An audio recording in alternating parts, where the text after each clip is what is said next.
Perfect. We are live. Good afternoon, everyone. To everyone who has joined, just wanted to give a friendly reminder that we will be starting in 5 minutes.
All right, and it looks like we are going to get started. I'd like to thank everyone again for joining this Teams Fundamental session that we have for today. My name is Jonathan Franco, and I'm from the Microsoft Store from Pentagon City. I will be leading today's training, and I'm also going to now take a little bit of time to let those who are also on this call to introduce themselves.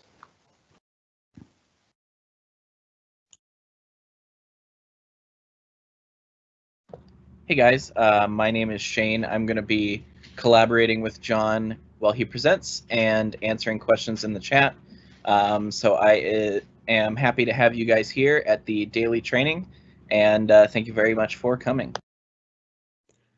Hello, everyone, and welcome. My name is Saper. I will be joining Shane and Jon and the rest of our team in moderating the chat. If you have any questions, feel free to drop them in the Q&A session, and our team of moderators will answer them as soon as possible. And again, thank you all for joining us. Hello, everyone. My name is Carolina. Thank you again for joining us. I will be moderating the chat as well. Hey everyone, name's Eric. I'll be one of the moderators as well, helping out with questions. Hi everyone, my name is Shanice and I will be one of the moderators as well, helping out in the questions.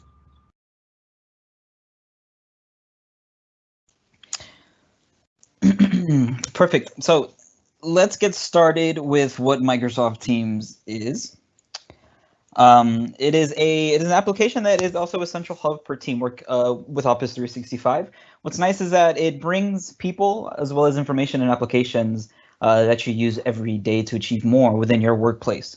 What we're going to see within this demo or this session are three things. We're going to see how we're able to collaborate and communicate seamlessly, as well as how we're able to check out the file storage system that we have that's baked into Microsoft Teams, as well as be able to showcase how we're able to also utilize our productivity tools all within one application.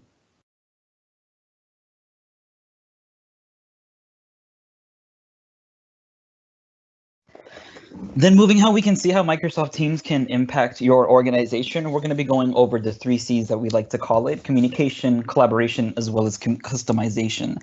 Another C I like to throw in there is centralization, since we're also going to see how we're able to have all of our resources on all of our applications all in one window. Communicating through chat, meetings, and calls, as well as collaborate together with integrated Office 365 applications that is supported in your tenant. And then we're going to see how we can customize your workplace to make it your very own to achieve more. And then briefly check out the calling system on how we're able to utilize that within Microsoft Teams.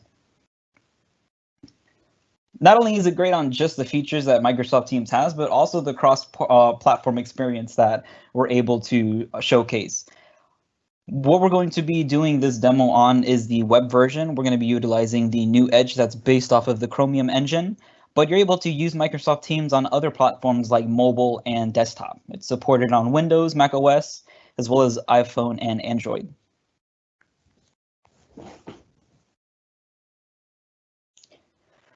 And now, just give me one moment, I'm going to switch over to our tenant. So I'm going to be using the web version. It's nice that it still looks very similar as if I was using the desktop version. I'm also using the light theme. For those interested on if you're able to customize themes, if you are interested in a contrast theme for those who have any visual impairments, or if those who like dark mode for any or change of pace when it comes to customization, you're able to quickly access that in the settings here. Just give me one moment. Let me close these things out. Perfect. So right now I'm in the Teams tab menu, but I'm going to start off with chat. On the left-hand side here, we have what I like to call a tab menu. These are where we're able to house our supported applications for quicker access in a sense. When I click on the more options here, we have more applications as well that we're able to pin. By right-clicking on that option, it gives me a drop-down menu where I'm able to pin, block, or uninstall the program from here. Because this is on my own account, I'm able to customize what I would like to have pinned here. Keep in mind on the desktop version, you're able to switch these around. So if you wanted the activities to be on the bottom, or if you wanted calls to be on the top, you're able to do that in the desktop for a little bit of more added customization.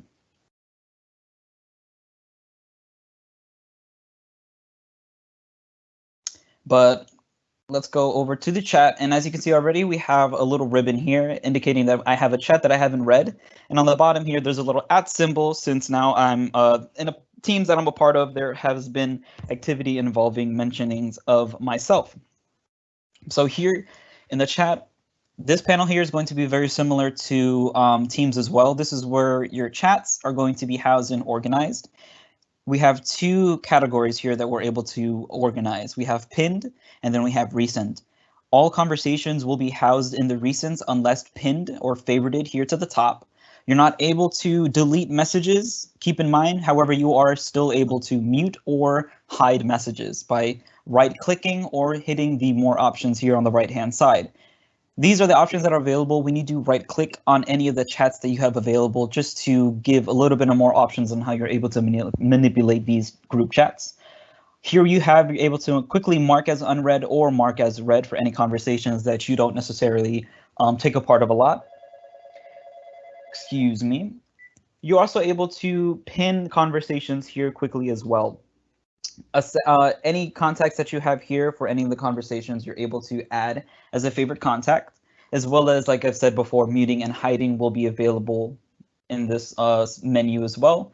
And then for anyone who is unavailable, offline or away, you're able to mark when they are available when you're trying to get in contact with them. And then for any applications that you and that person or the group chat that you are a part of, any applications that has been used or you would like to add will be supported here, and you're also able to uninstall it.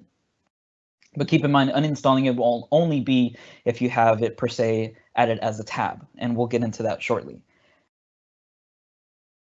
So right now I have 3 conversations already pinned. I have a conversation with Shane, I have a group chat that I'm a part of, and then I also have another group chat. Now we have a little bit of content here, since these are conversations that we're already a part of, or that we've had some history on already. Excuse me for 1 second.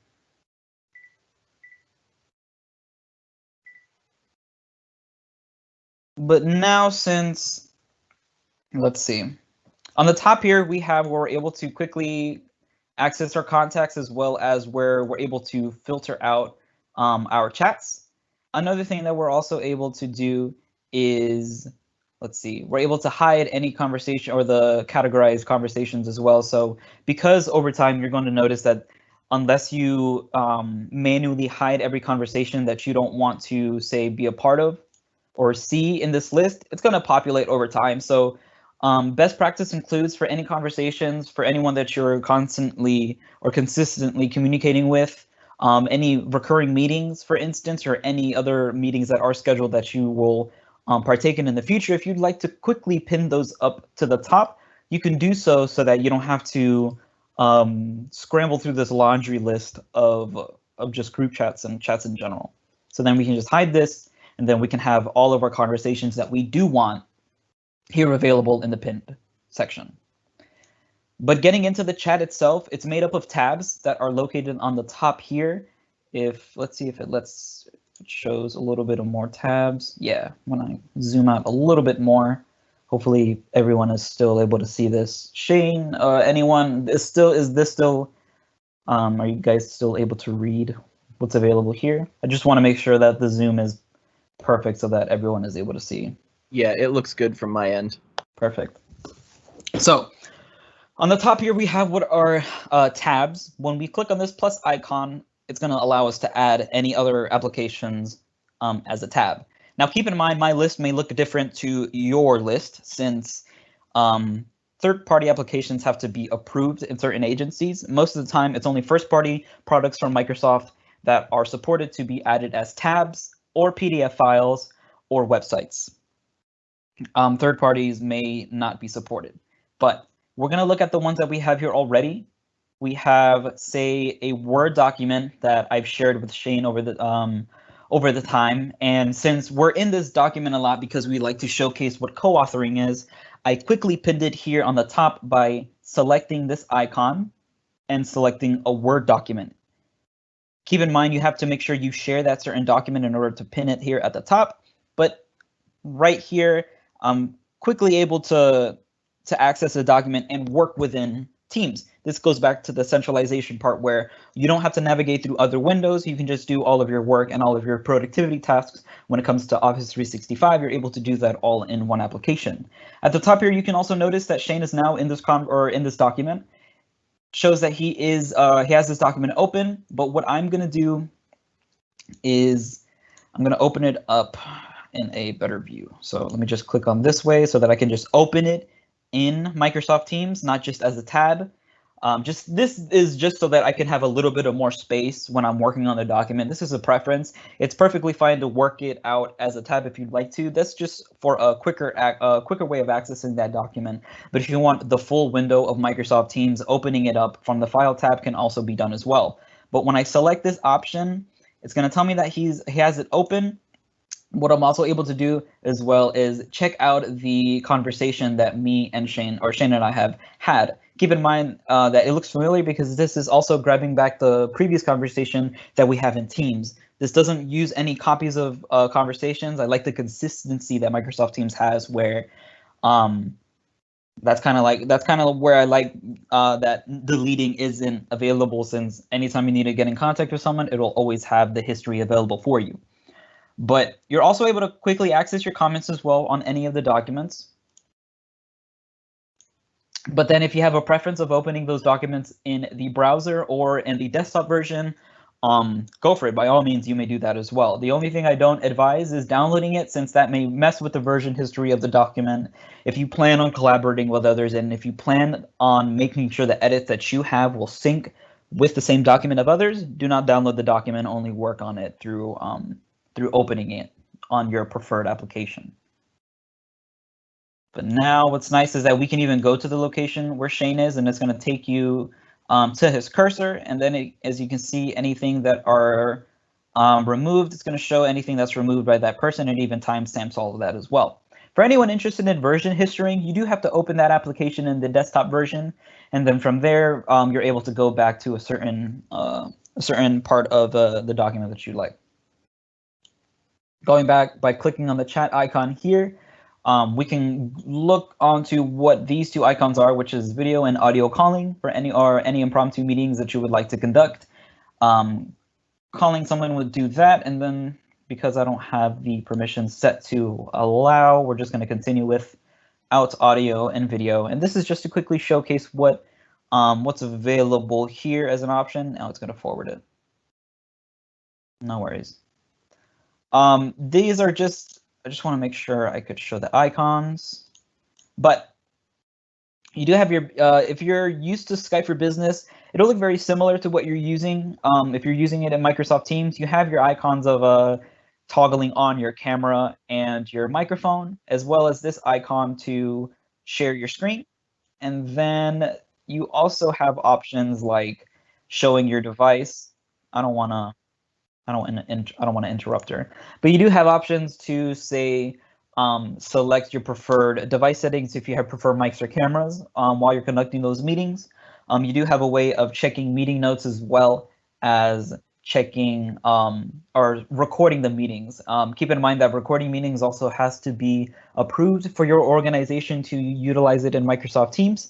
But once you are able to record record meetings, it will be placed in what's called Microsoft Stream, which is a first-party application that is a video hosting application. And then from there, you're able to quickly access any recorded live events as well as meetings. But when you do record those meetings, it will post it as a little post on your chat, so you'll be able to quickly click that to access the recording.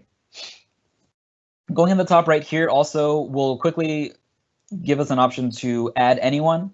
And just to show you what it looks like from a group chat, because it does look a little bit different.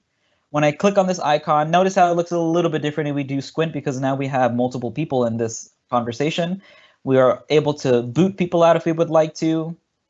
We're not going to do that, but we're also able to add people. So now we have a little bit of more options when it comes to a group chat. This is because a little bit of more collaboration is occurring now. So if there is a bit of history or a bit of any sensitive or classified information that you would not like to share with others when it comes to inviting them into this group chat, you're able to customize what they're able to see and what they are not able to see. So if I did want to invite someone, let's see, Marvin, I'm going to only include 5 days. So once I add that person, it's going to create timestamps like it has with the previous timestamps that you see here. So anytime somebody does any sort of edits in the group chats, say if it's changing the name by clicking on this pencil icon, or if it's adding a tab, adding a document here by clicking on this plus icon, or if it's just adding or kicking, removing people, it'll create a timestamp here for you to view. And then hovering over names as well will give you a way to quickly jump to their profile or message them as well, if it'll, yeah, like that. Because in Teams, you're able to do the same thing in a lot of different ways that you'll end up finding. And it really comes down to finding your preferred workflow. It comes to finding how you want to utilize the application itself. There's no right or wrong way of doing things. There are best practices and there are recommended things to do in Teams. But of course, when you do adopt the application quickly, or the sooner you adopt the application, the sooner you are able to find your flow and how to navigate through the application. But hopefully after this video, you're able to just see all of just the basic overview of what's available and what you're able to do on Microsoft Teams.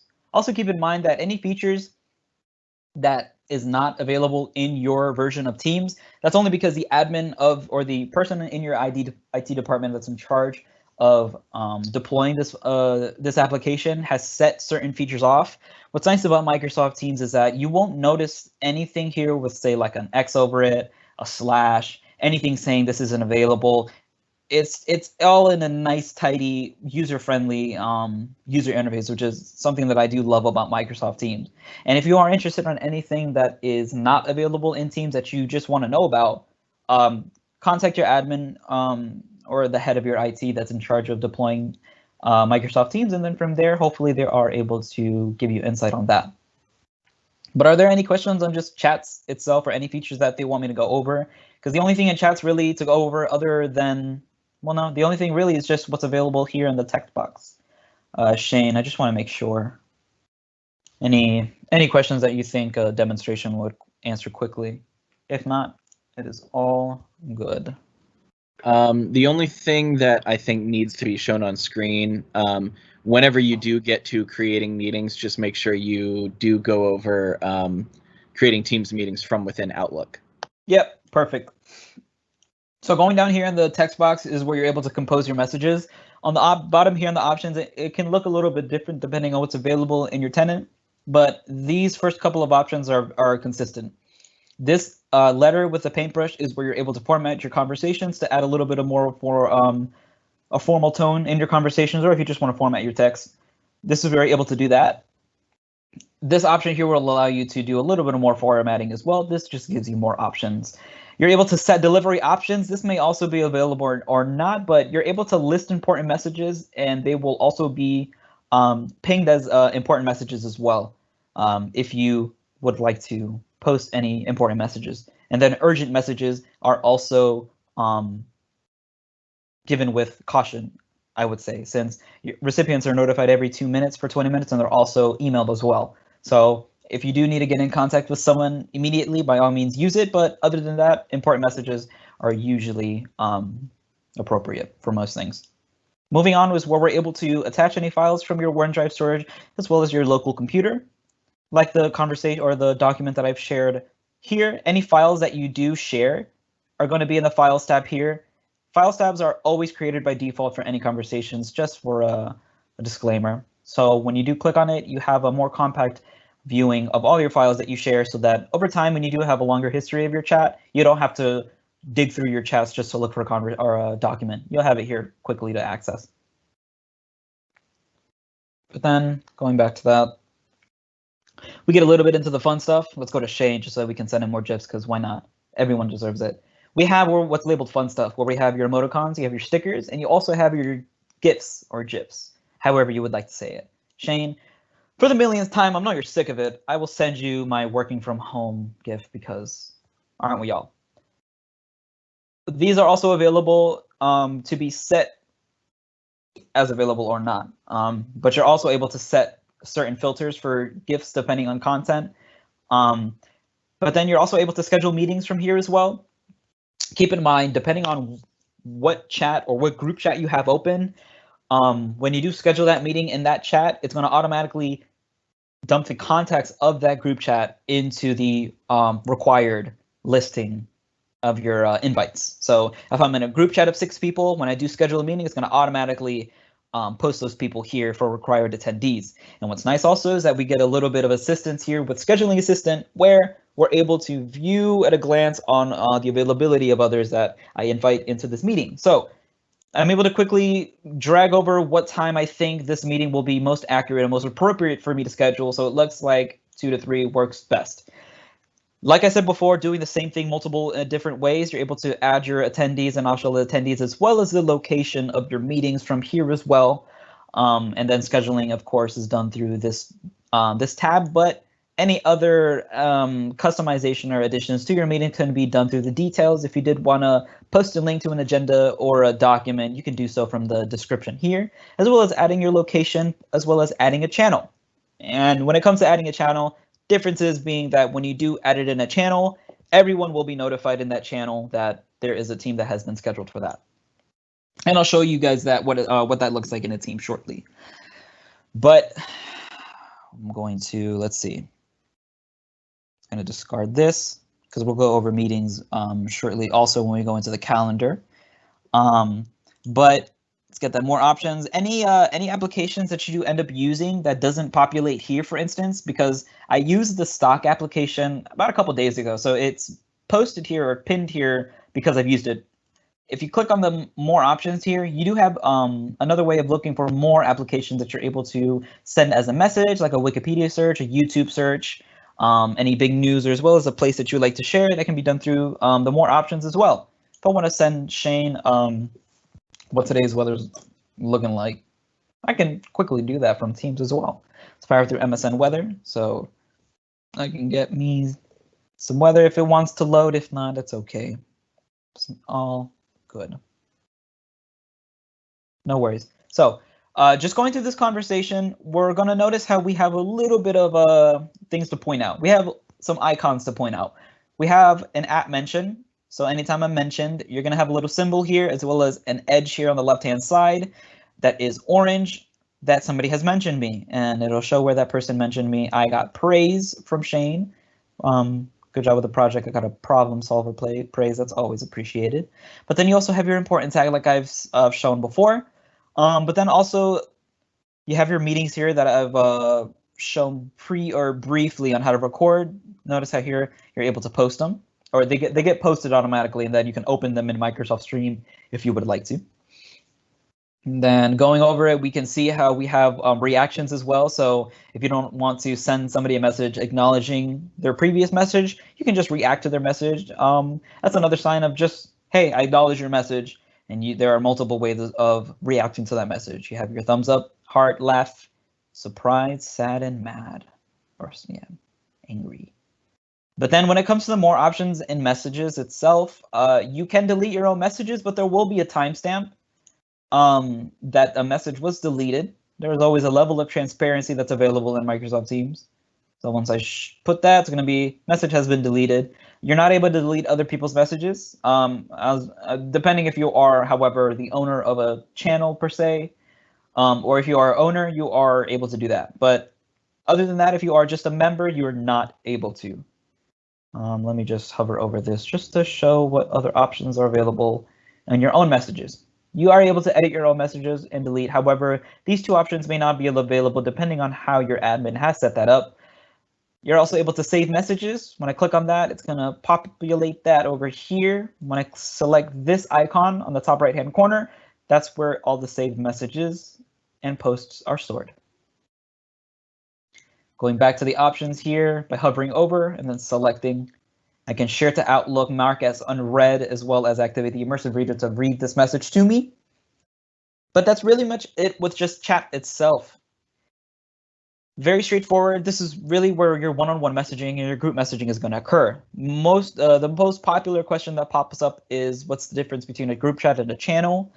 It really comes down to the level of collaboration and the level of communication that there is, because with a group chat, the limit's only to 100 people. But even more than say like 10 people, it's just better to get a channel just to have a bit more of just diversity on how your posts are going to look like, because there's a little bit of a difference on what it looks like, because now when it comes to channels, we're going to be dealing with threads rather than in just a one-on-one conversation or group chat. You have just one-on-one messages. It's always recommended to just have a channel, if you plan to collaborate with a lot more people, if you plan to share things that a lot of people need to see, that's where all of this is going to have to occur in these channels here. So let's see. Where is that? Yeah, but if there are any other questions on just chats itself, we're going to move on to Teams, which is just the main course of this session. When it comes to a team itself, Teams is just the name. Hey, John. Yes. Yeah. Real quick. So in chats, can you actually show how to enable/disable notifying when a coworker is available? Yeah. That option would be when you right click. So let me right click again. Let me select this option here. It's going to notify me when I'm available. Let me see if, where is it? Am I missing something? Is there another option here? Or is it just this option? Because I feel like there's something else, or I think I may be mixing that up with something else. Nope, that's the only one I know of. So from in the chat screen, when you have a one-on-one chat with somebody, you can right-click on that one-on-one chat or click the ellipsis to the right of it and click notify when available or turn off notifications. And that will give you notifications when that person is available. We just had a question in the chat that they were getting notifications every time somebody was available and they wanted to see how to turn that off. Perfect. I'm glad. Let's go back here. Yes. So these are just the names of the teams. It's just the workspace. It's just the name of a team. It's just the title.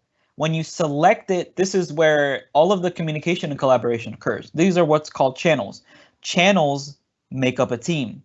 Remember that channels are always what makes up a team, and then the channel itself, just like in chats, tabs here are what make up channels.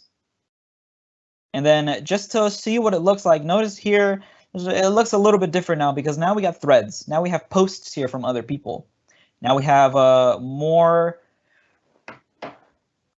ways of communicating with others in regards to just replying now, because we can now reply to posts. We can now see when other people have created other tabs as well. And then now we can see when I schedule the meeting in a channel, this is what it looks like, just to show what that looks like.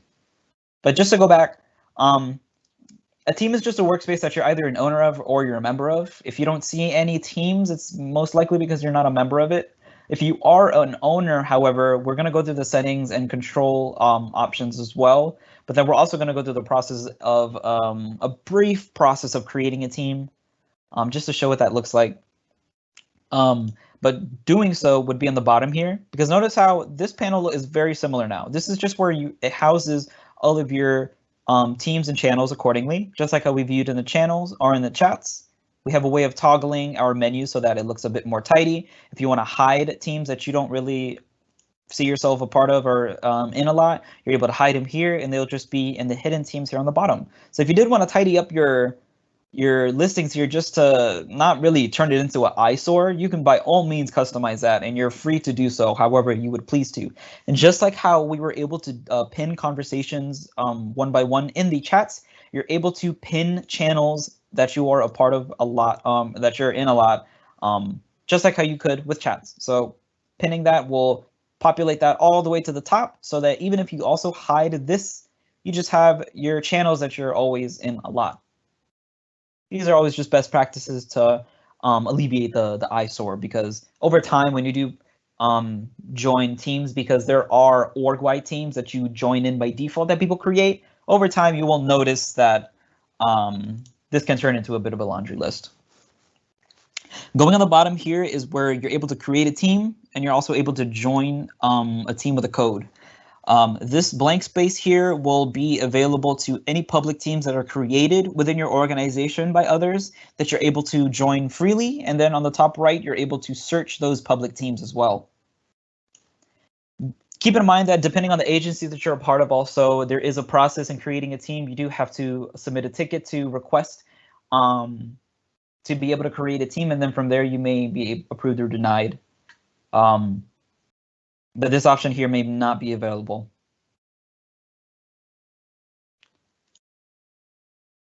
But then when it comes to the tabs, let's jump into a channel here, or the channel itself. It really comes down, it's really multi-purpose. It really comes down to what you would like. Let me just bring it up so that nobody gets confused. Let's bring up this one. Let's bring up these two. By default, when you do create a team, a general tab is created by default. And then from here, you could set to if you only want owners to post messages into the general. So if you did want to set a bit of restrictions so that it looks a bit more cleaned up when it just comes to how posts are organized, you could do so. And then from there, you could really create other channels, say by department, say by project topic. It really comes down to how you would like to conduct the naming of those channels or the purpose of those channels. Because these are now where you're able to just bring around conversations in that specific department or project. You can house all of that collaboration and all of that in this one channel if you would like to. So if I went to the healthcare channel here, the healthcare department that in my company, for instance, all of the resources and all of the things that I need to do, everyone that I have to get in contact with, everyone that I have to mention here that is a part of my team in real life per se, I could quickly just go to my channel. Let's pin it here just because this is my channel. This is where I'm in a lot. I could quickly house it here, and this is my home now. This is my channel that I'm in a lot because I'm in the healthcare department, and all of my working can be done here if I'm only a part of the healthcare department. You don't really need to be a part, and you don't really have to message inside every single team and every single channel that you're a part of. You don't really have to. It's just there because you're invited or you joined the team from there. You really from there can customize what you would like to be a part of or what you would like to see and what you don't want to see. Just we can always just to recommend that you do have a way of hiding things so that it doesn't look like an eyesore so much. But if we are in the healthcare, we have, just like in chats, we have tabs here on the top here that are posted, that if we have any resources that we do want to post here quickly, for instance, the COVID-19 response plan that we're utilizing Microsoft Planner here, which is a task management application. We pinned it here at the top as a tab here to quickly list any to-dos that we need to follow up on, as well as add any buckets as well. For anyone also interested by, now that it's brought up, anyone interested in a little more in-depth when it comes to, say, applications like Planner or even Microsoft Forms, if you join the intermediate sessions of Microsoft Teams, we do go over as well on how to utilize that in Microsoft Teams. But it is available to add as a tab here. But just like how in chats, you do have a file storage system as well. Keep in mind, this is built on top of SharePoint. So any edits here that is made, you're also able to open in SharePoint and do all of your file management needs from that end as well. When it comes to a wiki, this is as multi-purpose as it gets.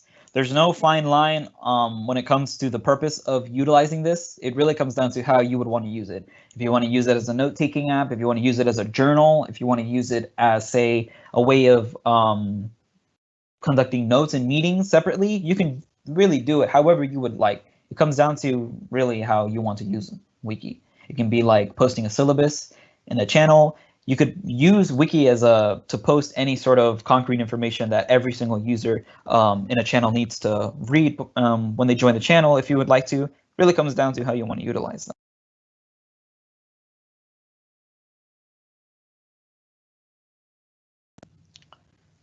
But then let's see.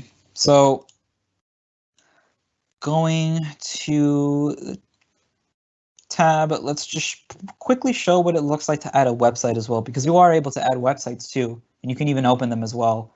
Let's go to a website. So if you did need a search engine, keep in mind also you do have to type out the full website in order for it to work. Then from there, it'll give you a check indicating that it does work. And on the bottom here, notice how it does give you a little bit of a heads up that you do have to start the link off. And then from there, it also gives you a note that way it makes sure that your team can stay secure, because you got to make sure that you do have the HTTPS to make sure it contains trustworthy web content. And this option here, if you do want to post it in a channel, you can do so. You have the option to not. I don't like to throw a lot of content in or just bloat my feed with these type of posts because it's not needed. I'll let people know that this is created as a tab, but I don't need to create it as a post. But once I do that, it's going to quickly open it, and from there, boom, I can search something if I would like to, and if I did, I can just look at some pups if I want to, if I need to. Boom, right there. You can open the web from here if you want to. We're going back to the centralization part of it. You can really pin as many websites that you would really want to. Keep in mind of performance as well, but if you want to, you could do that. So let's see. Let's go back to adding a tab. What other options are available when it comes to adding a tab? Because you do have planners, you do have forms. We'll get into that as well. Document libraries, SharePoint sites as well, and even more wikis as well that you'd like to pin.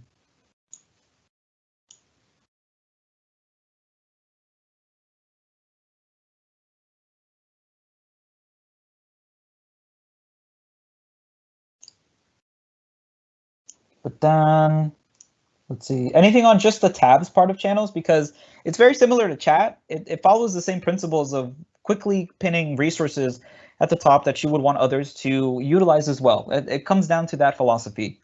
It comes down to the same principle on all of these teams that I have posted here when it comes to that, because the only difference now that we get into when it comes to, say, for instance, like formatting messages, we have a way of conducting announcements as well. When you do click on the format option and you do look at the bottom here, if you squint, we got a little bit of more options now available since now we're dealing with a channel, or we're dealing with formatting text in a channel. So if I did want to post an announcement, it's going to set this up as an announcement by creating a headline where I'm able to customize by color, or if I wanted to import a picture, and it even gives you dimensions as well that is optimal to give you the best results. Right here, 918 by 120 pixels. So I'm able to do that if I would like to, and I'm able to add a little bit more flavor into this if I would like to. But you're able to post in multiple channels and then set a bit of restrictions as well if you only want moderators to reply, which are owners as well.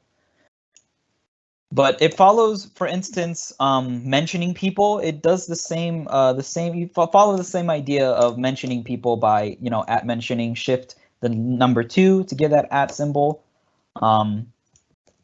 Let's say, for instance, if we wanted to post pizza party this Friday. Bring drinks, please. And you can even mention people as well if you would like to. Follows that same idea. Let's delete it. Let's just show what it looks like when it comes to posting a meeting and just in a channel. This is what it looks like when you do finish the meeting. It follows the same principle, or the same process, when it comes to creating one. So if you do click on that option on the bottom, it is a meet now, but I would like to schedule the meeting instead. When you select the meet now option and you press the meet now, it's going to ping every single person that's a part of that channel. So keep in mind if you do want to do that. But notice how there's a little bit of a difference now. You don't really have to add required attendees. You can if you want to. You can if you want to, so that they receive that invite. But it's going to be posted in the channel anyway. So if you did want to post an announcement and then post this meeting here, that's another way for people to join as well. But that's really the difference when it comes to scheduling a meeting in a channel compared to in a group chat. It's very similar in that aspect. Getting into just the options that are available for channels, it will be a bit different depending on if you are a member or if you are a owner. If you're an owner, let's just go through the owner process of it. If you end up being an owner of a team, you're able to add channels and add members as well. Keep in mind, though, owners are able to grant these permissions for users to able to do as well. So even if you're not an owner, you're still able to do things and not as well. We'll go through that process shortly. But you're able to leave a team if you don't want to be a part of it. Editing a team will go back to, let's see. There we go. Gonna go back to editing the name, description, as well as if you would want to make it a private or a public team. But going back to the more options symbol, we have also a way of getting a link to the team if you want to invite others, as well as also managing tags. What tags are is basically what is it? It's a way for you to notify groups of people all at once by mentioning a word or a tag in a sense. So if you do have people in your finance department and say you have people in your retail and government, you can create a finance tag and then house those users in that name. So if I type the @finance, it's going to mention the people that I have listed here on the bottom. So showcase what that looks like. If I go to the awesome people team, you'd have to make sure that, because they are different depending on the team that you're part of, what the tags are different. Yeah, tags are different. I don't want to mix myself up. Tags are different depending on what team you are a part of. So @finance, it's going to give me that little tag here. And then when I click on that option and see how I showed before, because I'm a part of it, I get that @ symbol.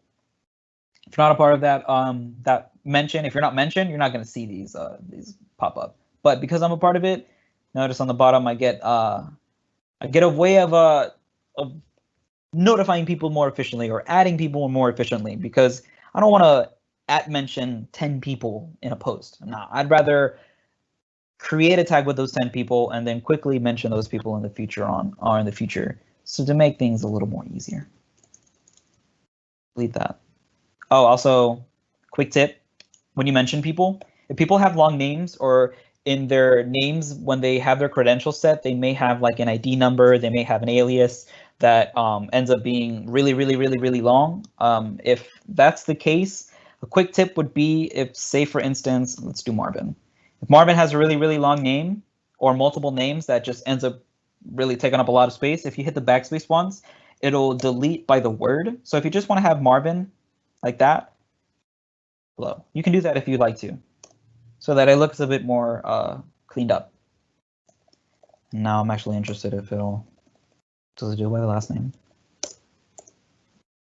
Oh, it does. So if we want to mention people by their last names, you can do that too. Neat. We're going back to, let's see, more options for the team. Yeah. You have your deletes and then, yeah, your links.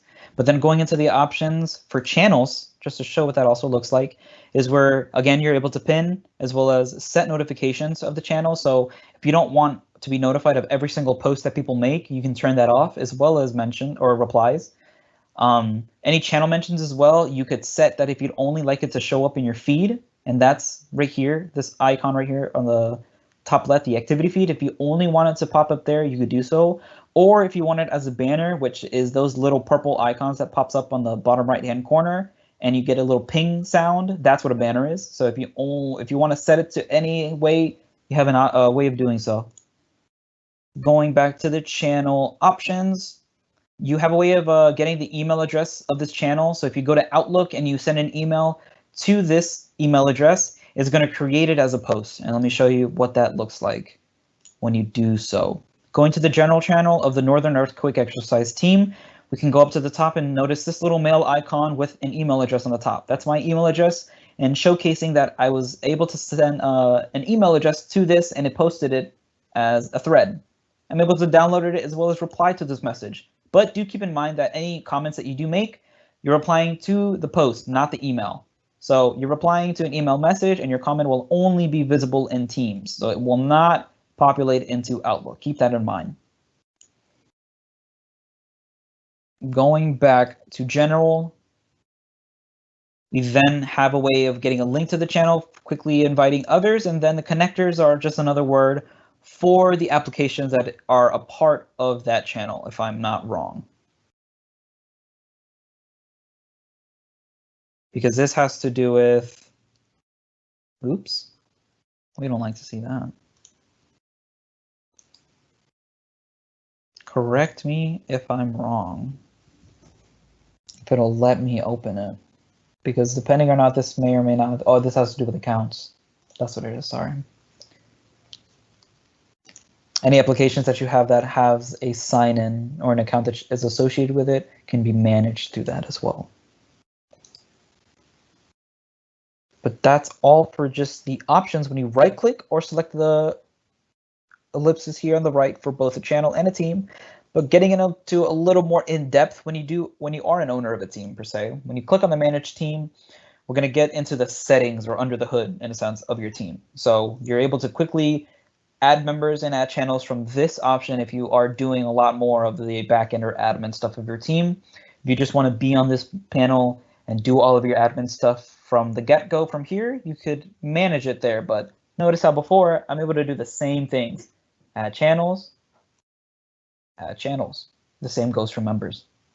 But here it just looks a bit more cleaned up. It looks more organized. So owners and members and guests are categorized. I'm able to toggle them on or off if I want to list them out or not, but then gives me a little bit of more specifications as well to their profile, where, for instance, their location, title, as well as any tags that are created. But then here as well, I'm able to set owners and members if I am the owner. Keep in mind, when you have teams created, it's always recommended to have 2 to 3 owners minimum, I would say.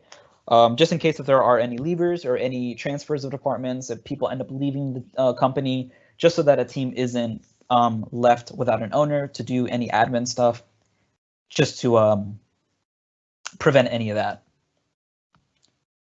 But going into the channels, the same thing applies, where it lists all of my channels from active and deleted, as well as for me to able to quickly toggle on hidden channels, or if I want them on or off. So if I want to hide these, I'm able to quickly hide 2 channels and only have 1 available, or vice versa. But then this is similar if you right-clicked here. So same thing, multiple different ways. Getting into the settings, you have a little bit of more customization of your team. Let's not make it boring. Let's add a picture if you want to. You can do so here. Member permissions can be done on the bottom as well when we click on member permissions, and that includes, say, for instance, updating channels, creating private channels, adding, restoring channels. These permissions owners can set for members to have the ability to or not.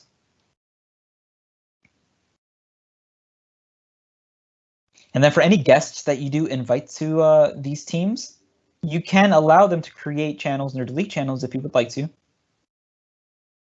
And then when it comes to your channels, there are mentions, for instance, like the @team mention or the @channel mention. So if you go to the general channel and you type in @general, this is a way of you getting everyone's attention.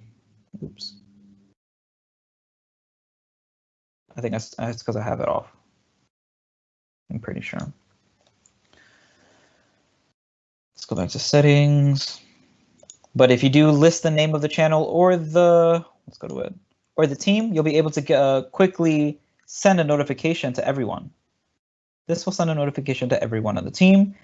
And then anyone who is mentioned in the channel, the same applies to the channel name. So you're able to give members this ability if need to. And then going back to team codes, this is where you find the team code here. So if you go to a team and you want to remove, reset, copy team codes for other people to join, you won't have to go through a approval process if you have a private team or a private channel, for instance, and they will instantly join with this code. And then from here, you're able to customize what fun stuff is available in your channel or team. So if you did want to activate GIFs, or stickers and memes, or custom memes, you could opt in or out of that for members.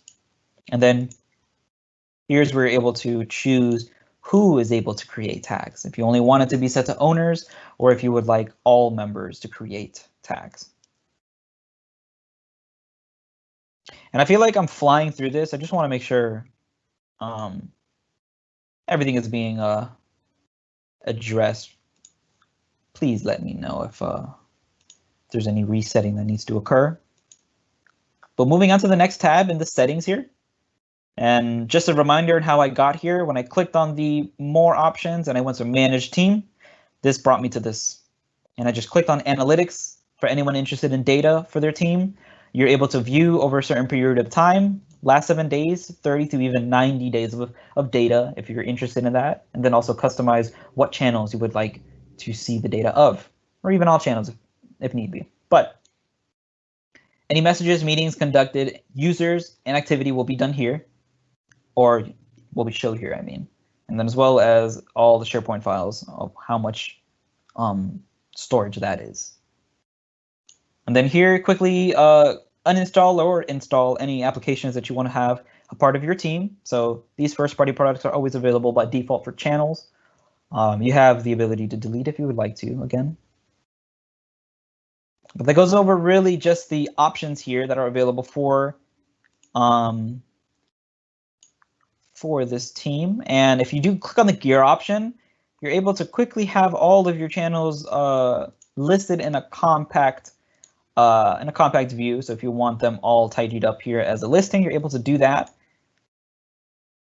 But let's see if we click on the analytics for all of the teams. I don't think I've clicked on this. We can even look at the analytics of multiple teams. Nice. Not really a lot of active users on these channels, as you can see.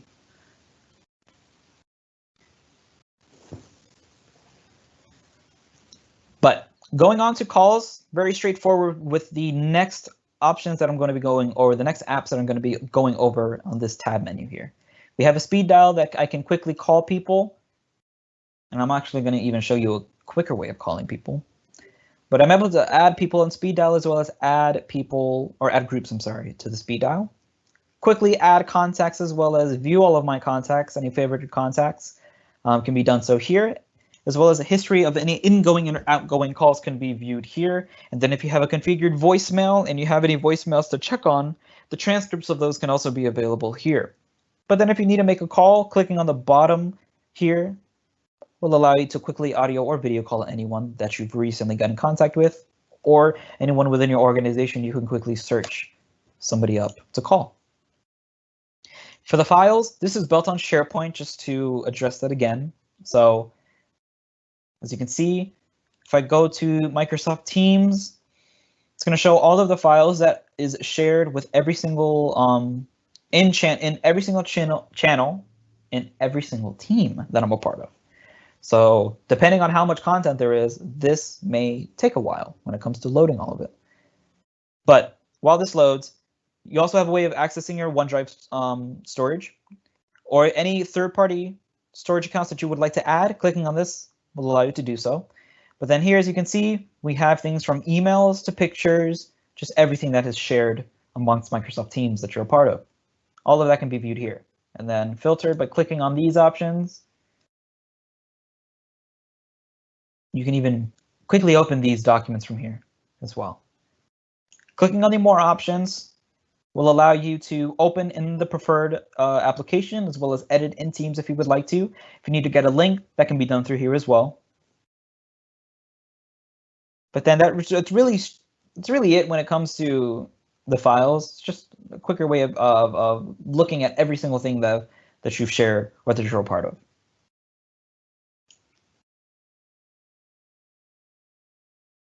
Have a way of refreshing too, yeah. But then for calendar, this syncs with Outlook as well. Outlook and this calendar app are hand in hand when it comes to syncing. So any events created in Outlook will work vice versa here. So you're able to set by the work week or the week, depending on how you want to view your calendar. Currently, right now, viewing by the month is not supported, but you're able to jump through the month or even multiple months of the year if you would like to, and then jump quickly to today as well. Clicking on any of these, again, similar to if you were to click on any of these or any of these Teams meetings in Outlook, you'll have a way of joining the meeting and then accessing the resources available in meetings. Anytime you do schedule a meeting, you have these tabs created by default, which is the Files tab, Meeting Notes, and Whiteboard. Whiteboard, of course, if you would like to conduct any sort of notes, or if you want to organize any notes by utilizing your stylus and touchscreen, you can do so with Whiteboard. Any meeting notes can be taken here, and then it'll be a post created in the chat that a meeting note has been created. So if you did want to take any objectives, important notes, any action items, any of that good stuff can be done through here. Then getting into the details, if you do want to check out the link here, this will open it in the browser and you will join this meeting through the web client of Microsoft Teams. But then you're able to dial in as well with a toll number. If it's only going to be audio call though, keep in mind. And then you also have a conference ID number, and any local numbers or even resetting the PIN will be available on the bottom here. But then let me also show what that looks like with Outlook. When you open the calendar icon, let me just share this really quickly.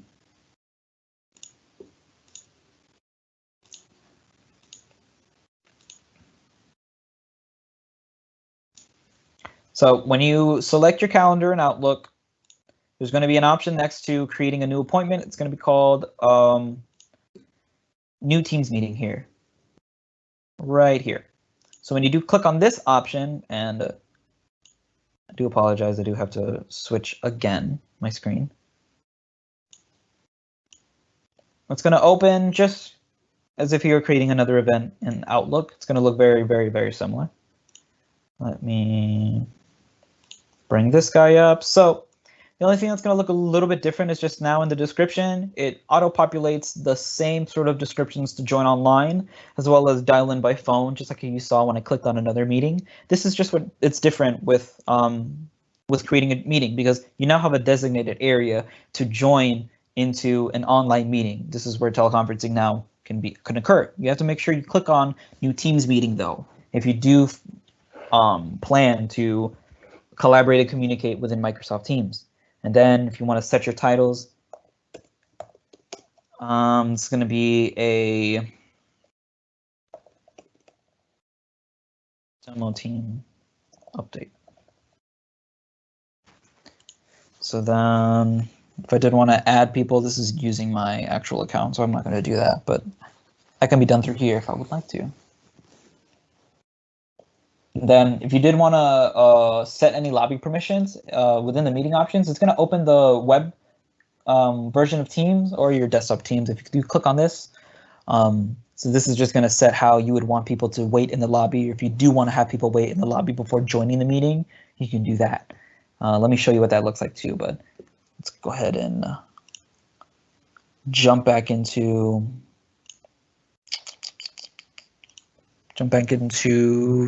tenant. But then here on the top right, I'm able to also meet now and then also create any new meetings and live events.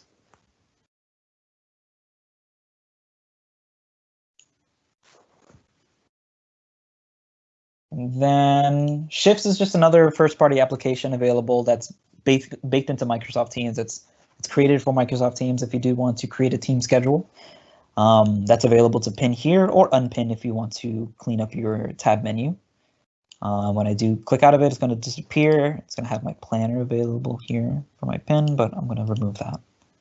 But that's really it for just the main applications. I would say that you will be that you'll find yourself more frequently, which are those chat with the chat menu, the Teams menu, the calls menu maybe as well. Even the calendar when you need to jump into meetings frequently like that, you're able to just boom, click on this and click on then join in on a meeting.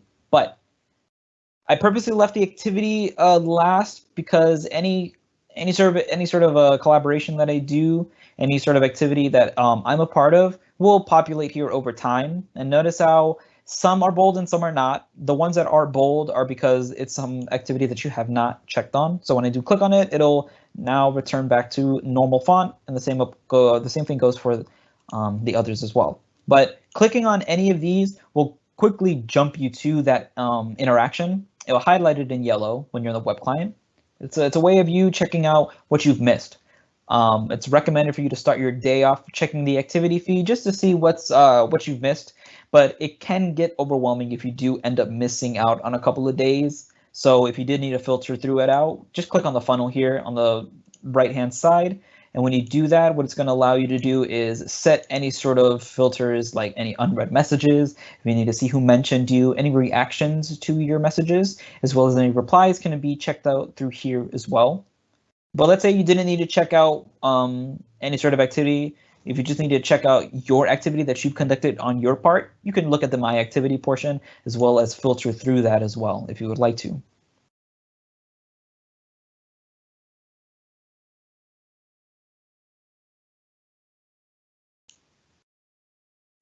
Let's go back to feed. But pretty straightforward on that. And then it can turn into a laundry list over time. Keep that in mind. What happens if I right click? Yep. When I right click or hit the more options symbol, the ellipsis, just gonna allow me to mark as unread or quickly go into the channel notifications if it is the channel activity that I'm clicking on.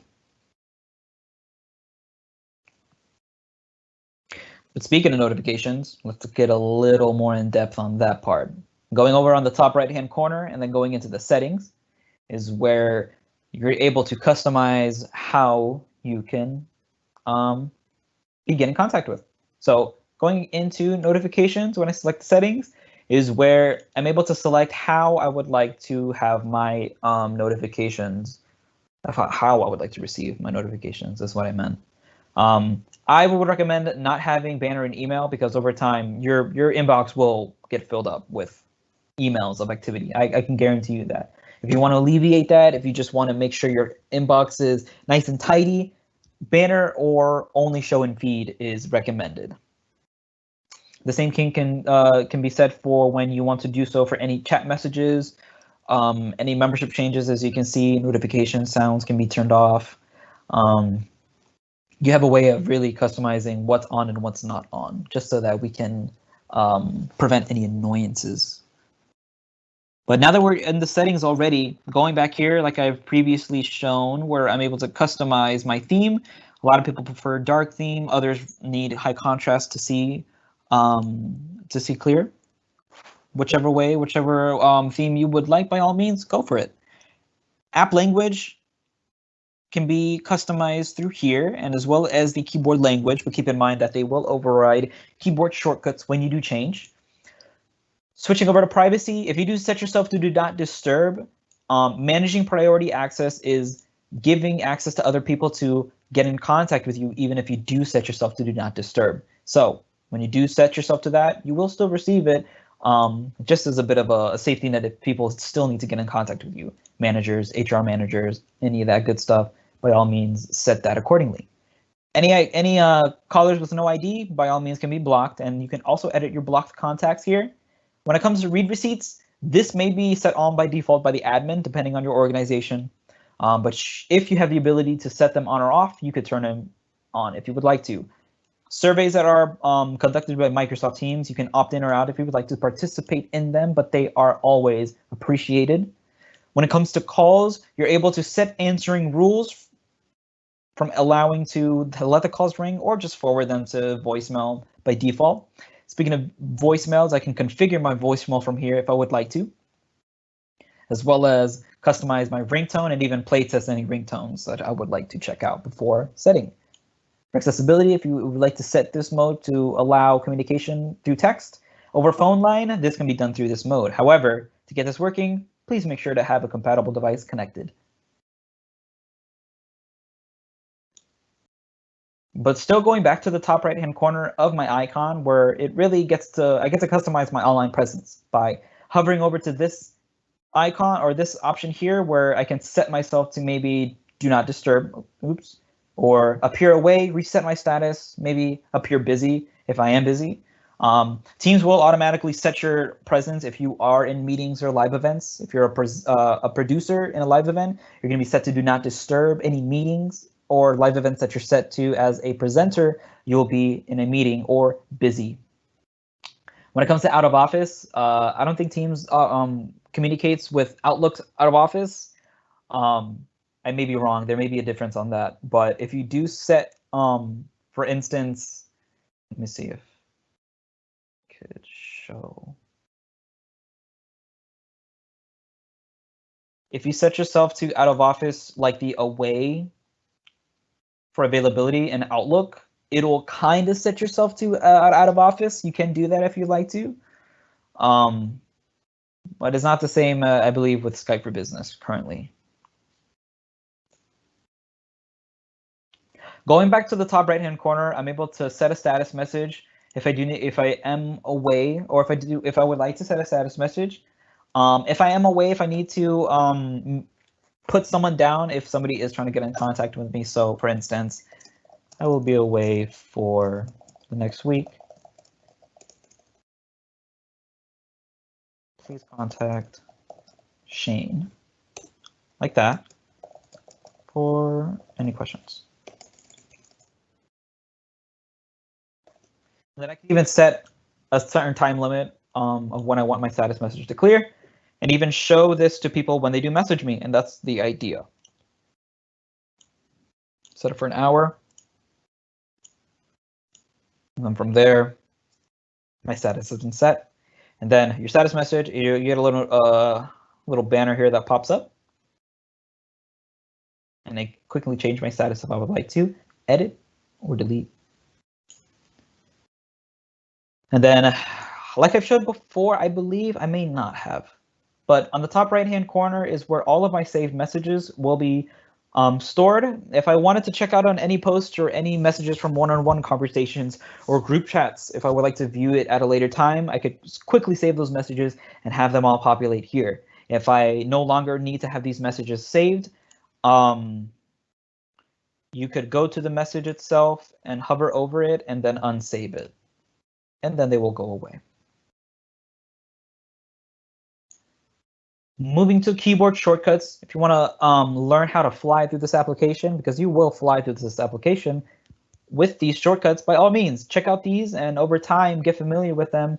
It's not mandatory, it's always recommended. And over time, when it becomes second nature, you will just be surprised on how fast you can fly through it. And then if you're curious on other platforms on how their shortcuts work, you can quickly access that on the bottom left-hand corner here, and even check out Office 365's Accessibility Center.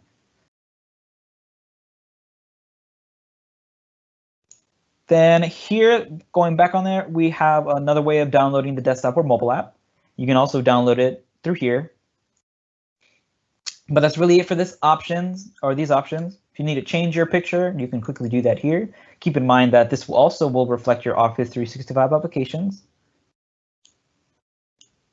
Let's close that. But one of the more helpful tabs as well is the Help tab here in the bottom left-hand corner. This is where all of your training and topics are housed, as well as any patch notes for Microsoft Teams.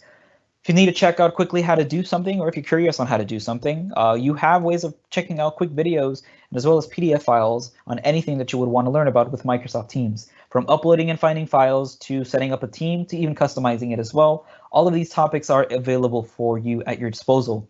If you are curious to check out how activity and notifications even works, you can quickly click on these links as well to check out how they work. It's nice how Microsoft Teams really makes sure that we have all of these resources available for you at any time to make sure that you're able to know or understand how these apps work. They're great. Really appreciate just the level of help that Microsoft Teams comes through with. It's always appreciated. And then with patch notes, anyone curious onto any new additions can quickly check out here. As you can see, May 1st, we have a new update where channel analytics have now arrived. If you need to check out any analytics from up to 90 days, you can now do that. But anything else can be checked out previously here.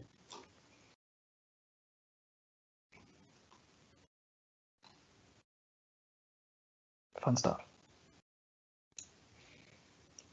But going here back on the tab menu, you also still have a way of suggesting any features. All these features that you see here are always recommended by people. Most of them are recommended by users like you.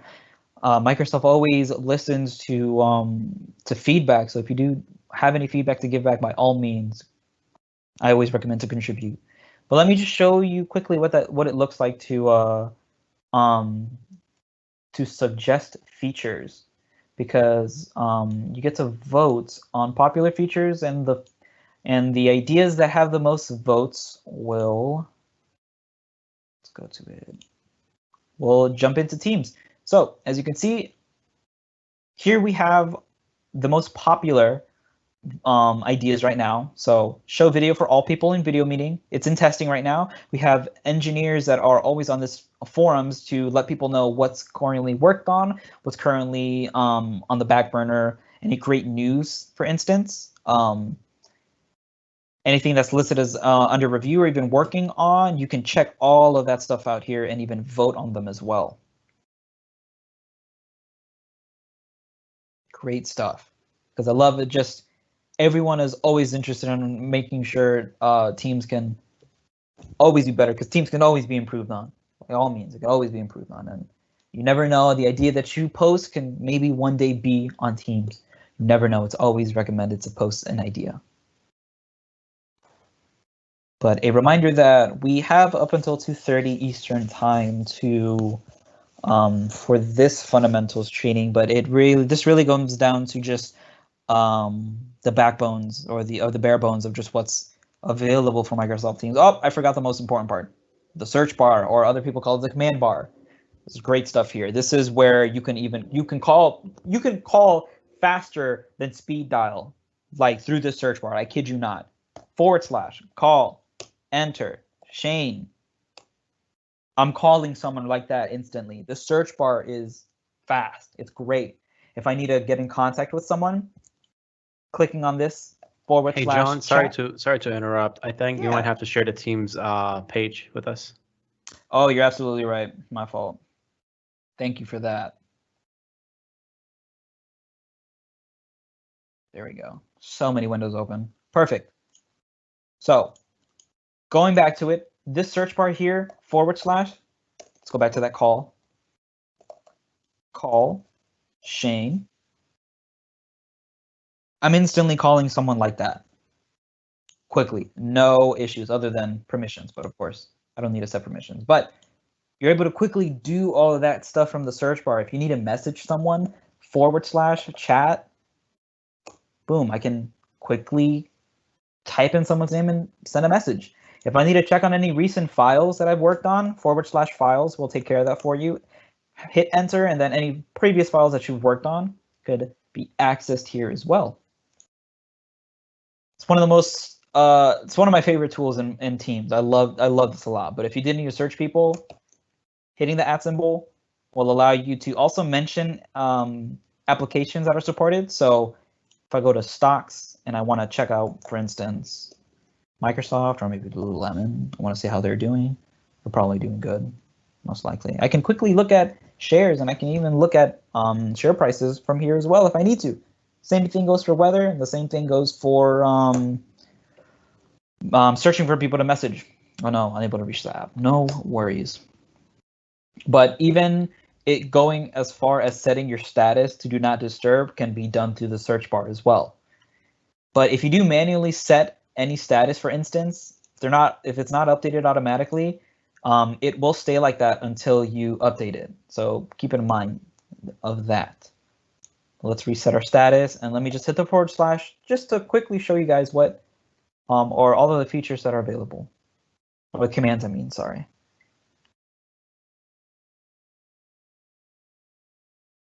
Ask who a question about someone.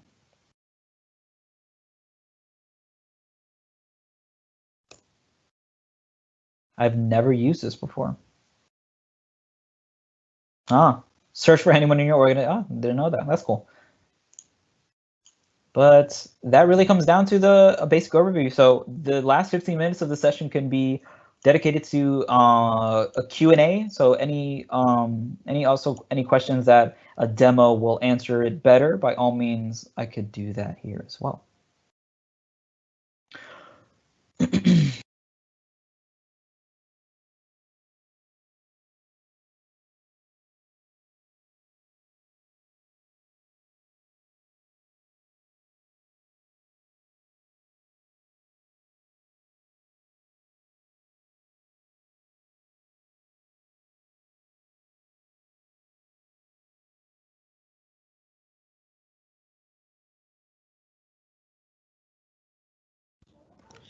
Hey, John, I just published a question. Somebody wants to, when you use the @ to mention someone, how they can change it or shorten the mention name. Can you show that one more time? Sure thing. I am. Let me go to. Let's go to team. Let's just go to this channel. Let me go to here. And then hitting the @ symbol. And then typing in someone's name. And then just hitting the backspace once will delete a word, a set of numbers. It'll delete that, and then from there you can just have that one person's name. Noni, can you check on? Of course, I wouldn't send this in a channel. I would direct messages to her, but just so you can see what that looks like. But it'll still mention that person, even if it's just the one name.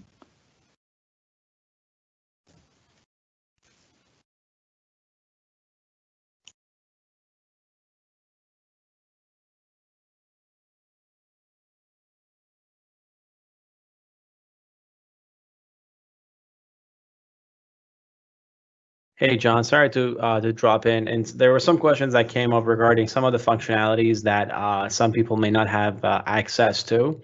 And it will all depend on the level of license that you have. So a majority of the feature that John showcased should be available on your site. However, if some features are not available, it could be due to the way that your environment is set up and the license that you have.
Hey, John, another question came up regarding document edits in a meeting. So the question is, can you edit a document collaboratively while in a meeting? Would you be able to showcase how someone can edit a document while they're in a meeting, please?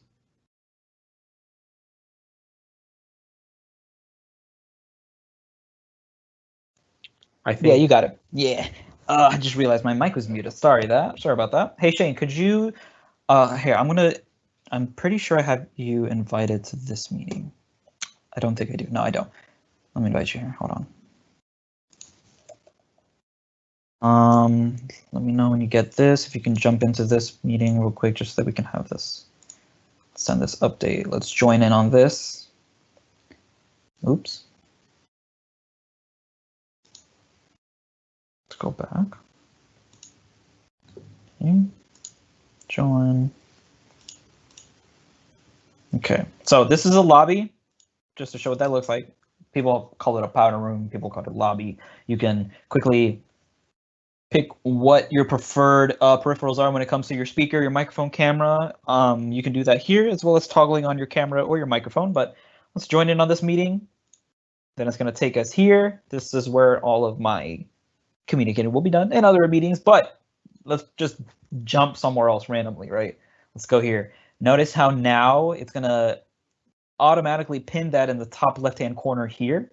So when I go to a document per se with Shane, right? Let's click on this one. It's gonna open it in Teams. So now I have a way of dragging this window. Hopefully people can see this little chat window that populates, but I'm now in a document. I'm now in the same document that I opened up previously. The only difference now is that notice how I have myself muted, and it now shows that, hey, you have yourself muted make sure you unmute yourself to let everyone hear you. Shane's in this conversation. He may join this document depending or not. Doesn't matter, but just to show that you're still able to do whatever it is that you need to do. If you need to message someone by going up here, like say for instance, like quickly messaging someone, you could do that while in this meeting, and even toggle up your mic if you need to, and even quickly share your screen while you're working on this document as well if you need to. Let's just end this. Yeah, let me just go back here. I just want to make sure. Yeah.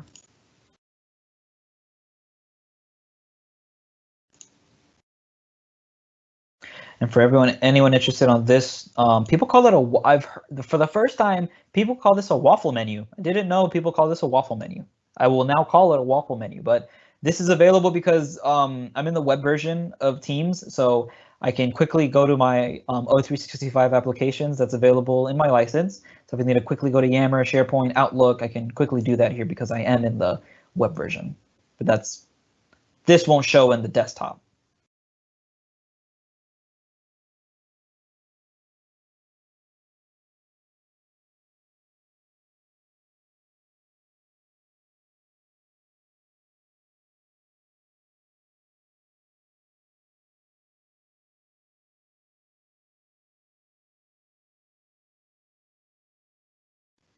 And John, sorry, another question that came up was, are there any applications that cannot be added on as a tab? And the applications that you are able to add on as tabs inside of your Teams are, for the most part, should be the Microsoft apps such as Word, Excel, PowerPoint, OneNote, SharePoint Stream, and Planner.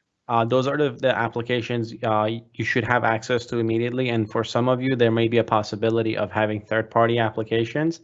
However, the apps that you see all the way on top when you add it on, all those on the top, you should have the ability to add on. And if you don't have any of those options or some of them may not be available, it could be due to the fact that from your IT side, they may not have made them available for you all. Perfect. And also, here's a site to see active meetings. When you're scrolling through your feed on your on this channel, I'm in the general channel. While I'm going through it, any meetings that are currently active, I can quickly jump into those if I need to. And it even gives me a time of how long the meeting's been. So if I click join, boom, it's gonna take me to my meeting, to my powder room. Perfect. Reminder: 7 minutes until our session concludes.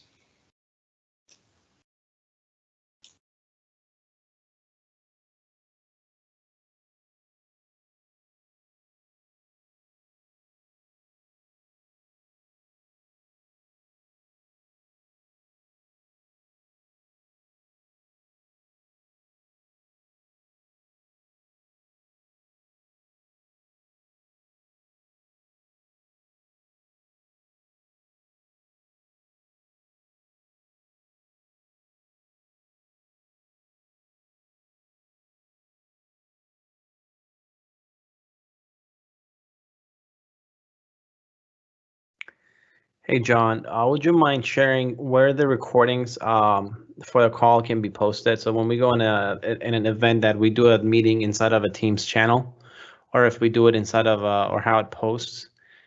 For some, the question came up that they may not have access to stream, and that's something that you might want to partner with your IT department to see if, from a stream access perspective, if you can pull it up.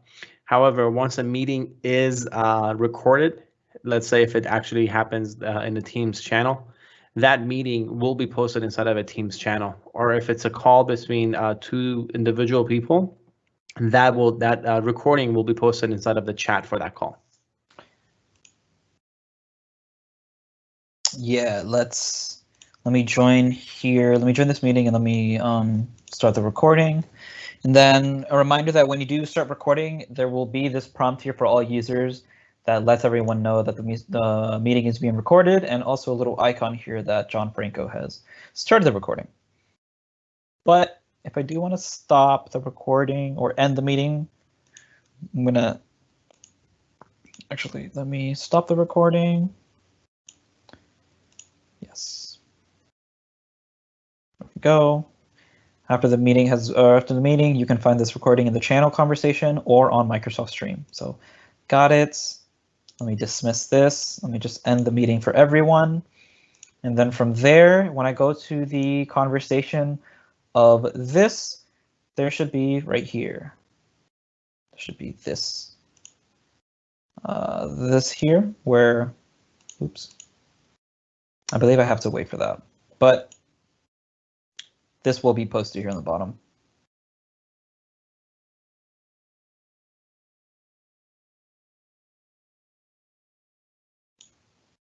Awesome. Thank you, John. Another question that came up that some people may not, on the left rail, where the icons are for activities chat, some people mentioned that they may not see those icons that are there.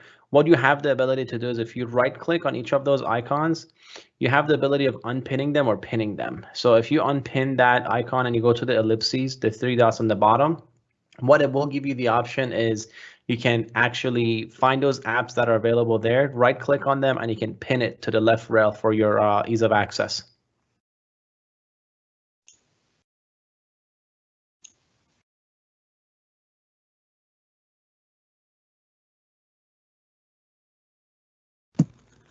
Hello, John. This is Carolina. Would you mind showing us again how to set up a speed dial, please? Yeah. Going into the calls, and then right off the bat, we're in speed dial. Clicking on these options will give us a prompt to add someone. So let me add Joni. Add. Oops, I added her twice. And then let's add a group. See if it's. Actually, no. Let's do remote workers.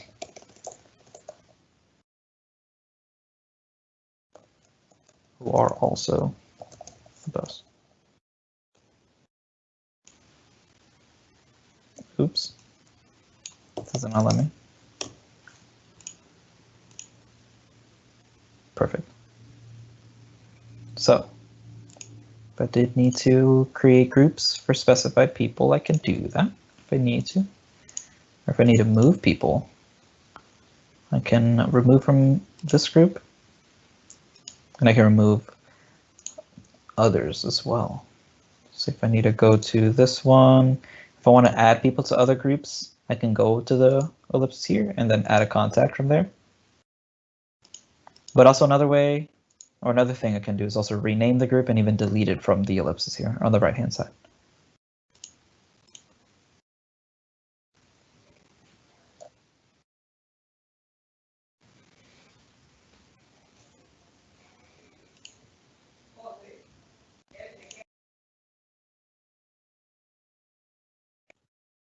Awesome. Thank you, John. Another question came up is someone is asking if it would be better for them to set up more teams as opposed to more channels.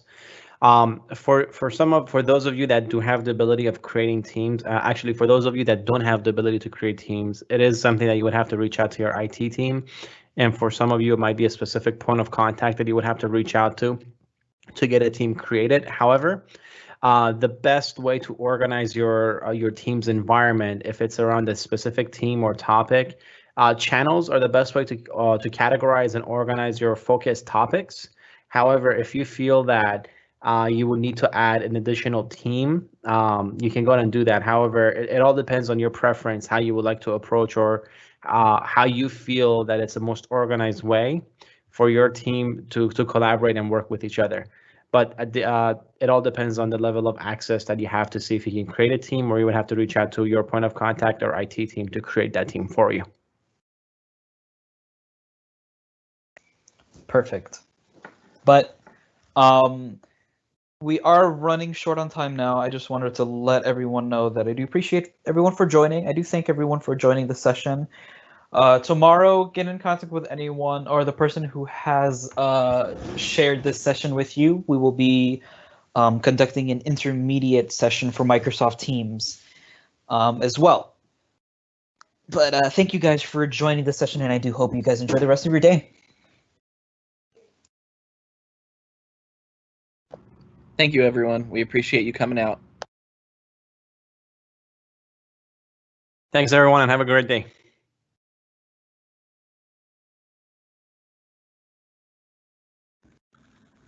Thank you, everyone.